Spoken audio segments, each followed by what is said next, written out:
Halo teman-teman, assalamualaikum warahmatullahi wabarakatuh. Kita perkenalan dulu. Aku perkenalan dulu. Perkenalin, nama aku Ellen. Aku sekarang sedang study di India sejak 2018 di Aligarh Muslim University.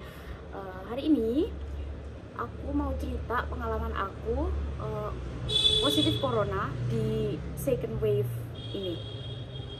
Ya. Oke, ya udah. Ini kamar aku, ini kasur, ini meja belajar, ini lampu alay, ini buku mewarnai, tapi belum aku warnai karena aku pemalas sama nggak punya jiwa seni, ya.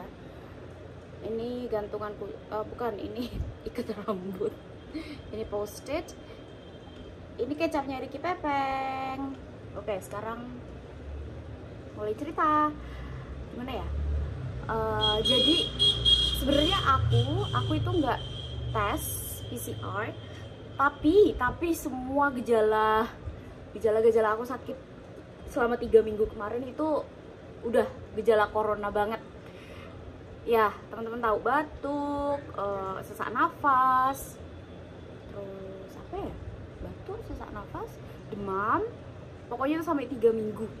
Jadi dulu itu setelah 3 minggu itu aku lihat kamar ini udah muak karena udah 3 minggu di kamar terus. Jadi setelah itu muak, tapi sekarang udah, karena udah nggak pusing lagi lihat HP, udah nggak demam lagi, jadi udah bisa masak, udah bisa beraktivitas seperti normal, bisa nyuci.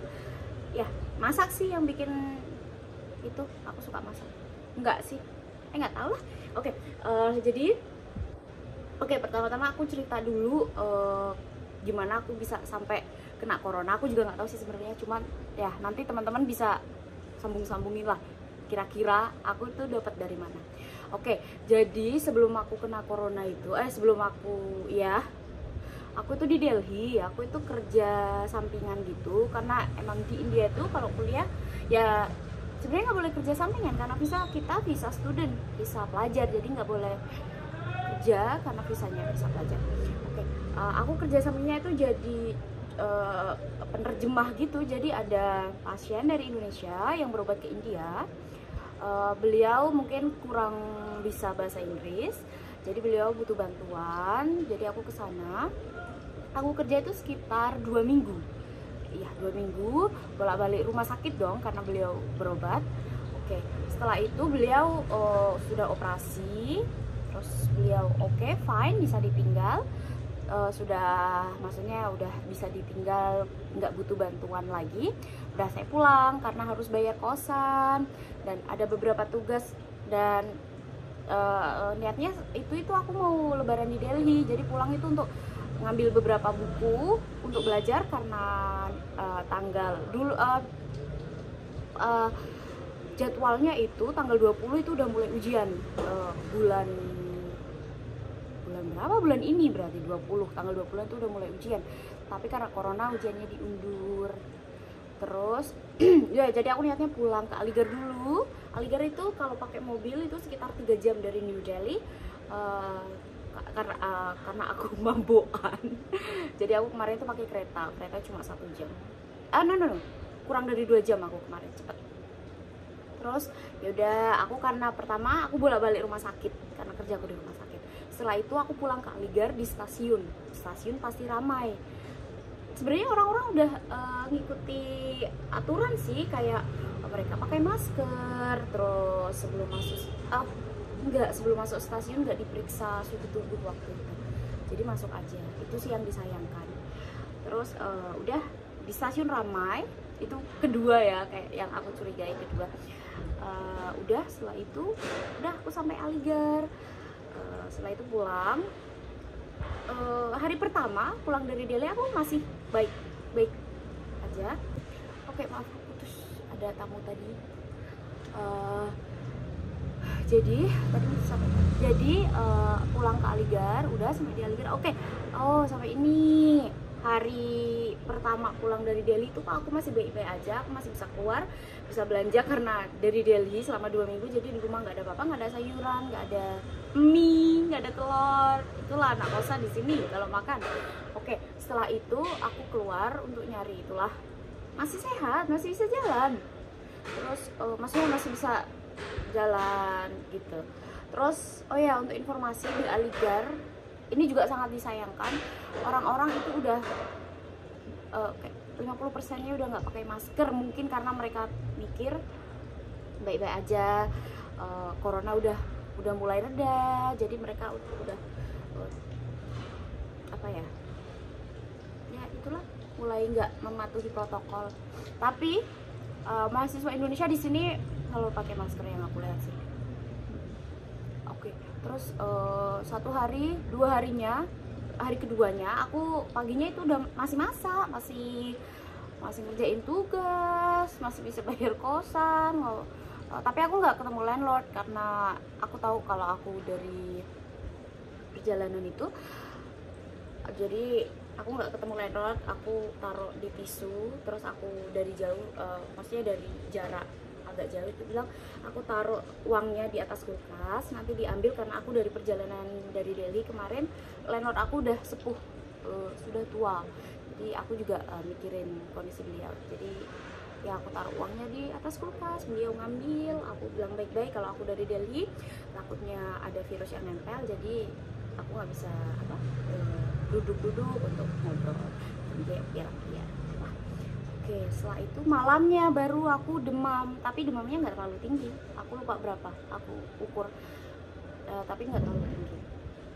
Setelah itu ya udah aku minum paracetamol aja, biar kirain demam aja.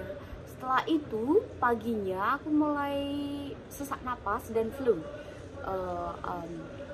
meler dan sesak nafas, itu sesak nafas banget.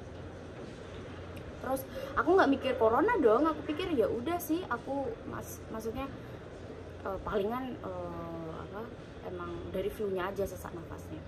Habis itu yang aku rasain udah hari ke berapa ya, hari ke-5 atau keberapa, itu udah nggak tertahankan. Jadi aku telepon teman aku yang di sini, teman-teman, pokoknya aku minta tolong untuk diantar ke rumah sakit. Itu belum, itu di India belum yang kasusnya yang membludak, itu belum.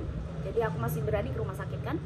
Aku minta ke rumah sakit, di rumah sakit diambil darah. Aku juga bilang sama dokternya aku mau dites PCR untuk jaga-jaga, tapi dokternya bilang kita lihat hasil darah, kalau hasil darahnya normal, nggak ada yang salah, kayaknya nggak usah tes PCR, kita kasih obat aja. Dan ternyata darah aku normal semua, alhamdulillahnya di situ.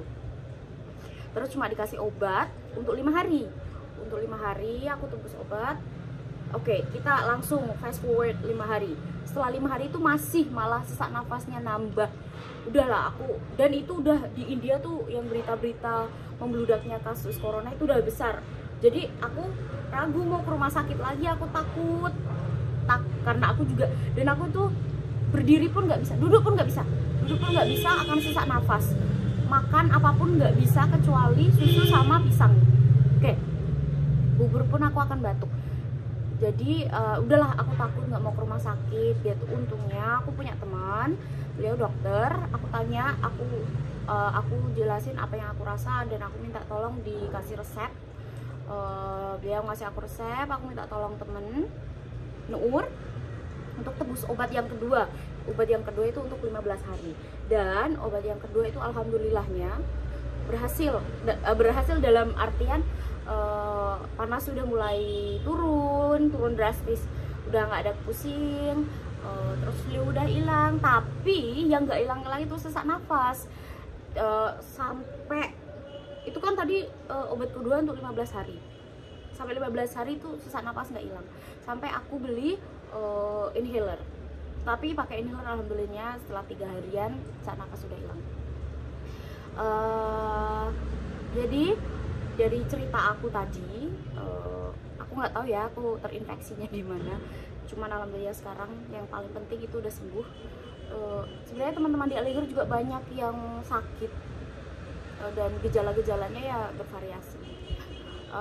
Aku cuma mau ngasih tahu dari cerita aku itu, aku cuma mau ngasih tahu ke teman-teman yang di Indonesia dimanapun, tapi khususnya yang di Indonesia ya, karena ini kan udah mau lebaran dan kita punya punya apa namanya tradisi mudik. Dan aku tahu yang di perantauan, karena aku juga di perantauan, pengen pulang banget. Aku itu dari tahun kemarin belum pulang, pengen pulang banget. Tapi tahun kemarin juga karena corona jadi belum bisa pulang pas lebaran. Setelah habis lebaran, oh ya udahlah kita tunggu aja tahun depan. Dan tahun ini juga belum bisa pulang karena corona lagi. Mungkin teman-teman yang di perantauan di Indonesia ya, yang di perantauan terus pengen mudik, ya aku tahu rasanya pengen pulang. Cuman kita mungkin harus berpikir lebih dari 1-2 kali. Kalau kita pulang, kita bawa apa? Ada teman-teman yang bawa uang, ada teman-teman yang bawa oleh-oleh untuk orang tua di rumah. Cuman ada juga, dan kita nggak tahu, kita nggak bisa lihat virus itu. Dan kalau ada yang tanya apakah berita-berita yang teman-teman lihat tentang India itu benar, dengan sangat sedih saya harus bilang benar. Benar itu yang mayat-mayat dibakar itu benar adanya. Dan ya sedih banget, apalagi kita juga di India takut, udah sedih takut. Tapi minta doanya aja dulu dari teman-teman, semoga kita selalu dilindungi. Terus untuk mudik itu sih itu saya sih opini saya. Terus apa namanya, teman-teman harus selalu jaga kesehatan, karena kita nggak tahu, siapapun bisa sakit, siapapun, nggak ada pilih-pilih. Aku pun sakit, aku jarang sakit banget, aku demam 2 tahun terakhir itu nggak demam. Tahun pertama di India ada demam. 2 tahun terakhir itu nggak demam sama sekali. Terus ini tiba-tiba kena corona dan sampai 3 minggu itu rasanya nggak enak. Jadi teman-teman harus selalu jaga kesehatan. Terus apalagi yang mudik tadi, enggak sih, cuman opini aja, kasih masukan. Untuk itu kembali ke teman-teman. Oke, jadi sekarang kenapa kasus di India itu meroket setelah datanya itu ya, padahal Februari nih kasusnya itu udah turun drastis, kurvanya itu udah di bawah banget. Artinya India tuh almost got rid of this case, lalu tiba-tiba naik kali 4 kali 5 kali lipatan. Jadi apa yang terjadi di India bisa terjadi juga di manapun, apalagi di negara kita tercinta. Makanya untuk mengantisipasi itu mungkin pemerintah bikin kebijakan dilarang mudik. Untuk lebih itunya saya kurang tahu, cuman pasti pemerintah mikirin rakyatnya. Terus apa namanya, kenapa kasus di India tuh meroket kayak gitu? Jadi itu kemarin itu yang aku dengar dari teman-teman, yang aku baca dari berita, itu ada festival namanya Kumbh Mela. Itu kayak festival pembersihan diri dengan cara mandi di Sungai Gangga dan Yamuna. Mungkin teman-teman udah tahu sungai itu tuh sungai terkenal, sungai suci bagi umat Hindu. Jadi mereka itu berkumpul untuk mandi, membersihkan dosa. Itu kalau orang Tegal, aku dari Brebes teman-teman, kalau orang Tegal yang dekat Guci mungkin tahu, kita itu biasanya dulu itu sebelum puasa itu orang pada mandi di Guci, di Guci itu ya, pasti untuk kepercayaan sih untuk membersihkan diri, mungkin sama ya itunya sama orang-orang yang melakukan festival Kumbh Mela, maaf. Terus ada juga yang beropini kalau kasus ini membludak karena di West Bengal, di India Selatan sana, selatan agak minggir itu, kemarin itu ada pilkada lokal. Terus mereka biasa, kalau pilkada kan biasanya ada yang pidato, terus mereka kumpul gitu, banyak orang, karena India kan populasinya besar sekali, jadi itu banyak orang kumpul terus pidato, itulah mungkin.